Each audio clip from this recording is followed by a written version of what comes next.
What's up, my friends? Welcome back to the Tears Take. I am recapping The Real Housewives of Orange County, season 19, episode 4. It's called Judge, Jury, and Jenn. Listen, I know I haven't posted recaps of the first few episodes, but of course I watched, so don't get it twisted. I'm caught up. Let's dive in. Before we do, just a reminder, if you are enjoying my content, you would like to support, please like, comment, and subscribe. Share with a friend or a fellow Bravo lover. And let's continue to just build the channel. So I appreciate it. And first of all, the episode's title, Chef's Kiss. Loved it. Okay, so episode opens. We are still at Heather's very belated birthday party. And Shannon had just walked off because she had just told Katie, you're worse than Alexis. You're worse than Tamra. I am done. So she just did that, right? So Shannon storms away and Jenn and Gretchen go over to Katie. Then we see a confessional of Shannon saying, if you betray me, bye-bye. And I'm like, girl, please. All those times that you forgave Vicky told people that your husband beat you. And she either spread your business or she made up a complete blatant lie. Either way, you forgave her. You had Tamra. She called you a drunk all last season, brought up your DUI, threw it in your face every 5 minutes, has done terrible things to you, said that you're just a terrible friend. You make things all about yourself. You have forgiven people for terrible things. Heather has been on your ass since she met you, always finding a reason to find fault with you. And you always conveniently forgive her. So stop talking about if you betray me, goodbye. Girl, stop. But, I guess Katie, we can act like we have all this smoke for Katie. Gee, I wonder why. So anyway, Jenn asks, how did this information even come up? How does she even know that this recording exists? And Gretchen and Katie say it was Tamra. Ding, ding, ding. Tamra's always at the root of chaos and drama. It's Tamra. So Katie is like, okay, I'm over this. I'm just ready to leave. And as she's trying to leave, Heather comes over and tries to act like she cares. And she's like, and says that she wants to talk later.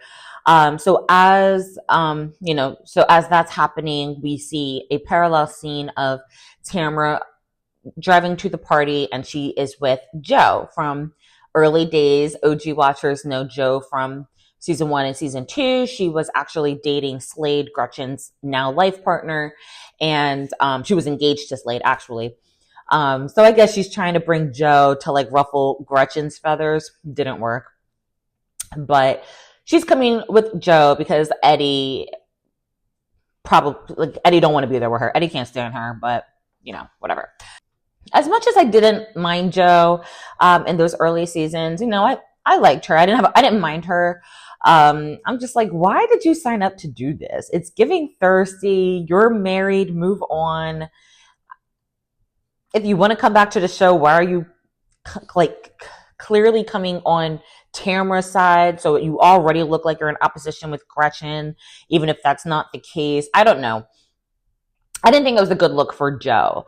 But anyway, so then they do a fake prayer in preparation of entering this party. And I'm like, if you gotta pray, and mind you, I've been there. If you gotta pray before walking into a situation, you don't need to be a part of that situation. And I learned to remove myself of, if I gotta armor up before walking into a friend situation or a family situation, that's probably a good sign to, right? Anyway, Tamra and this fake Christianity, I cannot.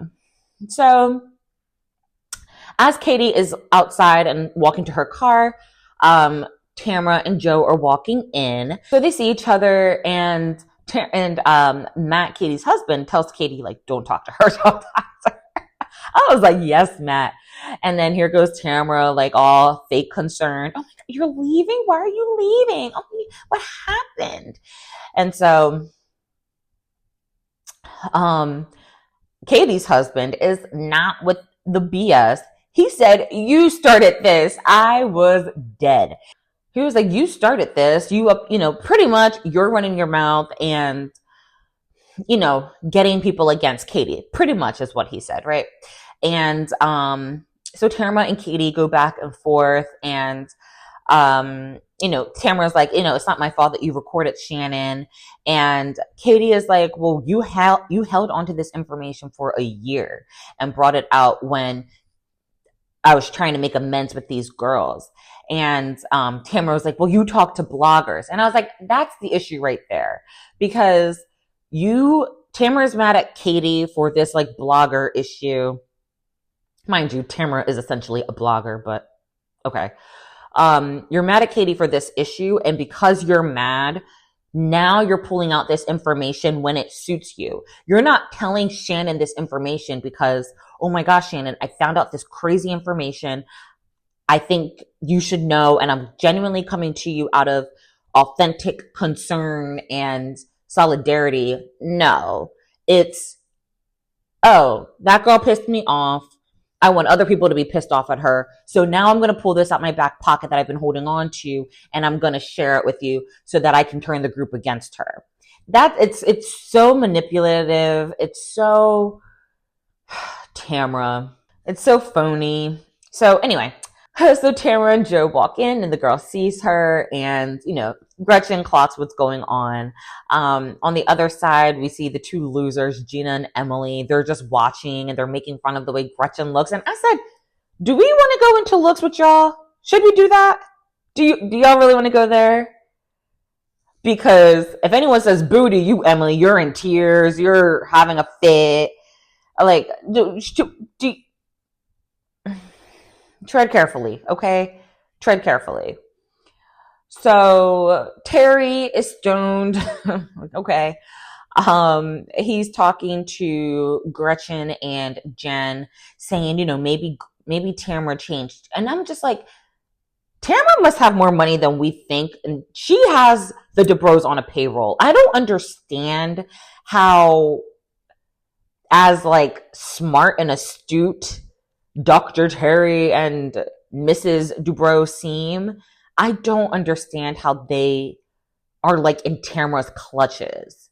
I don't know. It has to go back to like their desire to be cool. Like their like middle school, high school desires to like be cool. I don't know Terry's story, but I know Heather said, she grew up being bullied and picked on and like was the theater kid in college, and like I think she just gets that cool factor from Tamra and feels like she's with like the in crowd if she stays and hangs out with the mean girls. I don't know. Comment below what you think the issue is with that. But I just feel like even though Heather has her own mean streak, and so she's probably more alike with Tamra than maybe we give them credit for, she still is like smarter than Tamra. Like, let's keep it real. She is still smarter and classier, and as much as it's maybe rude or déclassé to like rank people, she is like in a higher echelon than Tamra Judge. And yet she is always lowering herself to like kiss ass to Tamra. Let me know below what you think, but that's my assessment on Heather. That's all I got. I can't think of any other reason unless Tamra has them on payroll, because it's just every year Tamra acts a plumb fool and you're like, oh, well, that's just Tamra. And every year you're like, oh, she changed. No, she didn't. No, she didn't. So now even Terry is up here preaching and caping for Tamra. And Jenn accurately says, when people are at their lowest, that's when Tamra strikes. That's when Tamra goes even harder. And I was like, that's true. We saw what she did. We saw the flashbacks of what she did to Jenn. I forget what else the other flashback that they had, but we saw how she treated, Shannon with the fallout of her DUI and getting sued by John and having her ex paraded and having, John's new girlfriend paraded on the show, and you still felt the need to just call her a drunk at every turn and say all these crazy things. And it's like, that's true, right? So, They were like, it's we're not in a good position because we know that Tamra's MO is to go harder when people are at their lowest. But now that Tamra has a best friend going through, health issues, and Tamra's on this therapy journey, now that she's going through a lot, we're going to choose to be sensitive to that. But we know it's not fair and we're not happy about it. So we see Gretchen greeting Joe, giving her a hug. Slade says hi, grown-ish, right? So I was like, thank you, because Tamra really thought she was doing something. You got it wrong. So I was glad that they were able to just say, hey, how are you? You look great, blah, blah, blah. Great. So then we see Jenn go over to Tamra and ask to talk at another time. And then Heather does a speech, and we see that the final price tag for the party is $80K. My Lord. That is some people's salary, and you just like drop that for a party one night. What do you think about the Dubrows and the money that they spend? I don't think they're criminals, but if something comes out that there's back taxes owed or some sort of illegal activity, I wouldn't be surprised, because the same way that I was eyeing Tom Girardi when I was like, wow, he's a lawyer, but he has like 2 planes and does this, and his wife spends $40K a month. And I was like, that's a lot of money. I was like, it was hard for me to conceptualize a lawyer. And I know that wasn't his only stream. Well, I know rich people don't have only one stream of income, right? So I know Terry is not just a plastic surgeon. I imagine they invest very well. Obviously they do different TV shows. They have like, Heather has her podcast. So I know they have a well-rounded portfolio, but I'm like, it still feels like they spend a lot of money. Every year they're getting a new house and they're spending $50,000 on cabinets, and they're buying a new house for $16 million, and then they're like, oh, we can't pay for that, so now we're going to sell. Like it's a lot of money back and forth. So again, and I'm not hating, like I love to see all the zhuzh. I love it. I love to see it all. But I'm like, it just seems like it's a lot spent all the time. So if something does come out, and I hope it doesn't, I hope they live their like ultra rich, fancy, amazing lifestyle. But if something does come out, I would not be entirely surprised. Let's say that. And all of my thoughts and assumptions are just that. They are thoughts and assumptions. I obviously know nothing. Everything is alleged and just a thought. But comment down below if you are picking up what I'm putting down, or like if you ever side-eyed like, it's a lot. I don't know. Let me know. We see some of the ladies, trying to dance a little bit. Shannon and Gina can't drop it like it's hot. Gina, my East Coast girly, you are too young. Gina, you better learn how to drop it and stop playing. You're only a few years older than me. You're not that old to be talking about I can't do it, girl. Anyway, we see a scene of Gina and Travis setting up an open house. So they have actually gone into business together. Gina and Travis actually launched their own real estate team. They made $10 million in business last year. And I'm like, you just kicked him out last year. The relationship doesn't seem that stable, and he's only your boyfriend. I don't know. Getting in business with a boyfriend is a no-no for me. I feel like it's probably hard to get in business with a husband. Oof, but with a boyfriend, that's even more uncertain. And God bless, but I don't think that can be me. So then we see Jenn and Ryan getting veneers. Jenn's veneers actually looks good. I didn't know she had veneers, which, normally veneers tend to look a mess. So, they did a good job. So hopefully they do a good job on their bottom row. We go back to Gina's open house. The prospective buyer didn't recognize Gina from her photo on the flyer. She's like, yeah, it was airbrush. She was like, girl, That had me cracking up. So Tamra comes to visit the house, and she mentions that she's going to meet Jenn. And then they have Ryan and Jenn have the same conversation at the dental office. So we just see parallel scenes.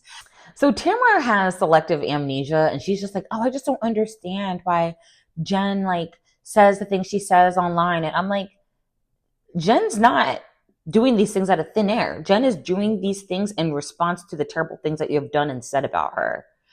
So, you know, Tamra's like in Delulu land, back with Jenn and Ryan.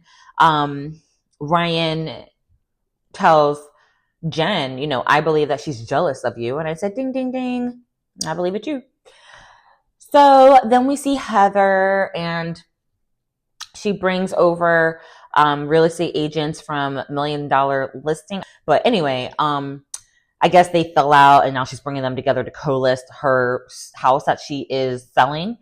And Heather, my God, I am so bored of these house storylines. She's been on this show for 8 years, and 7 of those 8 years have been about building a house, selling a house, renovating a house, looking for a house. Dear God, woman, enough. So she's basically fixing up the house to sell, and she just wants to break even because the renovations are going to cost more than anticipated. So they just want to just make it look pretty enough to sell, and hopefully she can break even. Then we see Tamra talking to her daughter, Sophia. Sophia's doing well. She's afraid to move out. I'm like, how are you afraid to get away from Tamra? That would be like 18th birthday, goodbye. So then Tamra asks Sophia a very rehearsed question, I feel like. She's like, oh, do you recognize like a change in me now that I've been in therapy? Do you see a change in my attitude and my personality? And Sophia's like, maybe, yeah. I was like, y'all should have rehearsed a little more, you know, Sophia's side of the answer, because that was not very convincing. Tamra says this is the longest that she's ever been in therapy, and she started out talking about her own parents' divorce, and as she's like going through her life story, she says to Sophia, now I'm at the part of talking about your dad and Sydney. And I'm like, Tamra, when are you going to stop talking about them? Like, first of all, last time, I think it was last season, Sophia was like visibly uncomfortable about you talking about Simon and Sophia. So it's like, why do you keep bringing it up to her? I mean, we understand that's the only person willing to film with you, but even the viewing public doesn't care about this. Like, correct me if I'm wrong, I never see Simon saying anything crazy about Tamra. And as much as I'm sure he's like not a great person, like all the men from OC, from the Housewives of OC, all the men are like essentially trash. So I'm not saying Simon's like some great guy, but Tamra always is like, oh, he's a narcissist and he's this and he's that. And for someone like that terrible, he's pretty quiet. I don't hear him, at least I don't see any headlines of like Simon Barney said this and he's popping up here and he has a podcast about this and I don't see that. If I'm wrong, let me know below, but he seems pretty quiet and kind of like has moved on with his life. And her daughter is quiet because her daughter, Sydney, doesn't talk to Tamra. So stop talking about them. Sydney has said multiple times, leave me alone. I don't want to be talked about on the show. Stop talking about this girl. Leave her alone. That's why she doesn't mess with you now. I don't know what's not clicking, Tamra. That's why she doesn't fool with you. Because I'm sure the first time she asked was nicely of, hey, I don't want to be on the show. I don't want to be mentioned. Leave my name out of it. Leave my thing. And then you keep doing it. She hurt me. She left me. She ignores me. And every year you're talking about Sydney. Leave it alone. Keep it at the therapist's office. Stop talking about her. So because Sydney hates Tamra, the thought of Sophia moving to go to college is just like really hurting Tamra. And I'm like, girl, you already have 2 other kids out of the house that you allegedly still have good relationships with. So like, I don't know, try again. I don't know. Everything with her is so like performative. I'm like, girl. Anyway, so then we see Emily, and I'm like, damn, I was just enjoying this episode.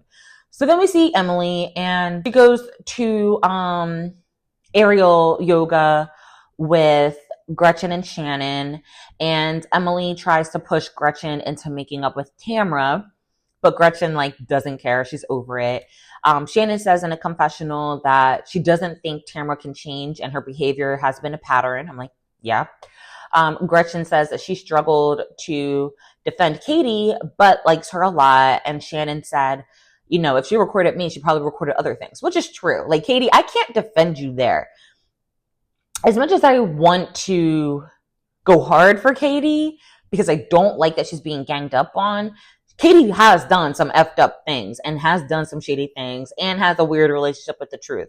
And so it's hard to go all the way for her. So like with Shannon, I'm like, yeah, that's true. She probably has done other weird things like that. Katie goes to a cafe with Gina and Heather. Gina says that Tamra, you know, Gina says right away, like, oh, let us know what happened. Like, what happened in the parking lot with Matt? Because Tamra said that he yelled at her. And I'm just like, here we go with like the Karen tears and the Karen spin. That man was talking quieter than I'm talking now. And you want to then go turn around and tell your friends he yelled at me. Girl, bye. Heather asked Katie about meeting up with a radio host. Tamra told Heather that Katie had asked the host to put out bad stories about the cast. And Katie says that's a blatant lie. Heather says, you know, I've only ever been in your corner. And I'm like, when? Are we watching the same show, Heather? You can't stand Katie. Even in this episode, you were like, you know, oh, we can't trust her, but then you want to act concerned when she's leaving your party. So let me know if I missed something, but you've never been in her corner. You're mad at her for telling people that you called the paparazzi. You led the charge and like outing the story on the reunion about how she, you know, got some guy falsely arrested. So what are you talking about, Heather? Anyways, so she's like, I want you to score, Katie. I'm like, girl, if you don't stop lying. So anyway, so then we have a montage of the ladies, and I see you, Gretchen, because Miss Friend of had a whole personal scene cooking in the kitchen with Slade and her daughter. I said, is this a soft launch into like becoming full-time? Because Friends normally don't get the solo personal scene. So I said, I see what you're doing, Bravo.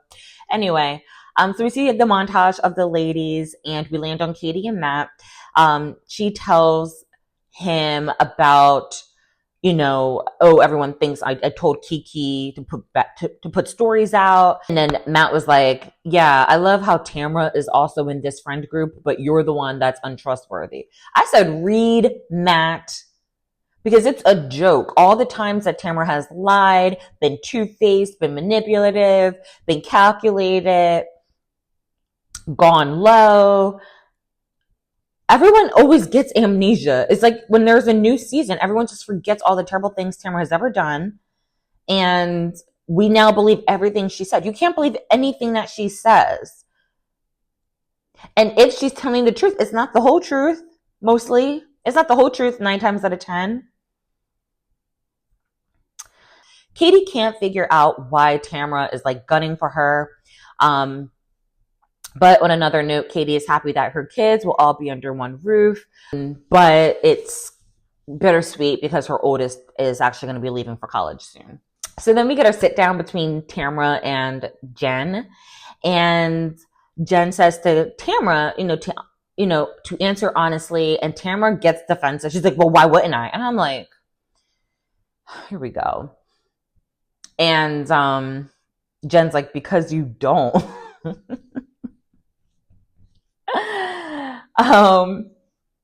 And Jenn asks where things went wrong, and Tamra brings up that, Katie's house, things went left between the husbands.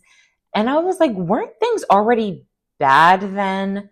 I don't know. Someone refresh my memory. I don't think that's where they fell out. I feel like they were already having issues before them, and I'm going to probably bet on that because Tamra lies. So So like Tamra's on 10 for no reason. She's cursing, she's crazy, like she's just like all amped up. And I'm just like, who put the battery in your bed? Like, sit down.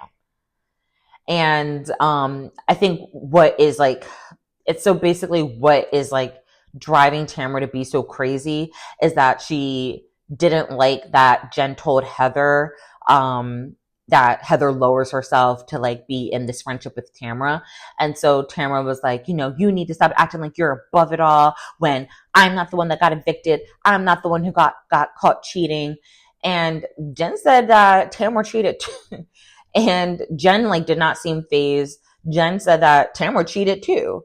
And then Tamra's like, oh, well, I left Simon for Eddie. I was like, oh, that's not what you initially told us, girl, but okay, thank you for that tea. Tamra starts alluding that she knows that Jenn has had like another affair with another guy. And I'm like, and if she did, it's old, it's stale, it's who cares? She is about to get married to someone else now, right? And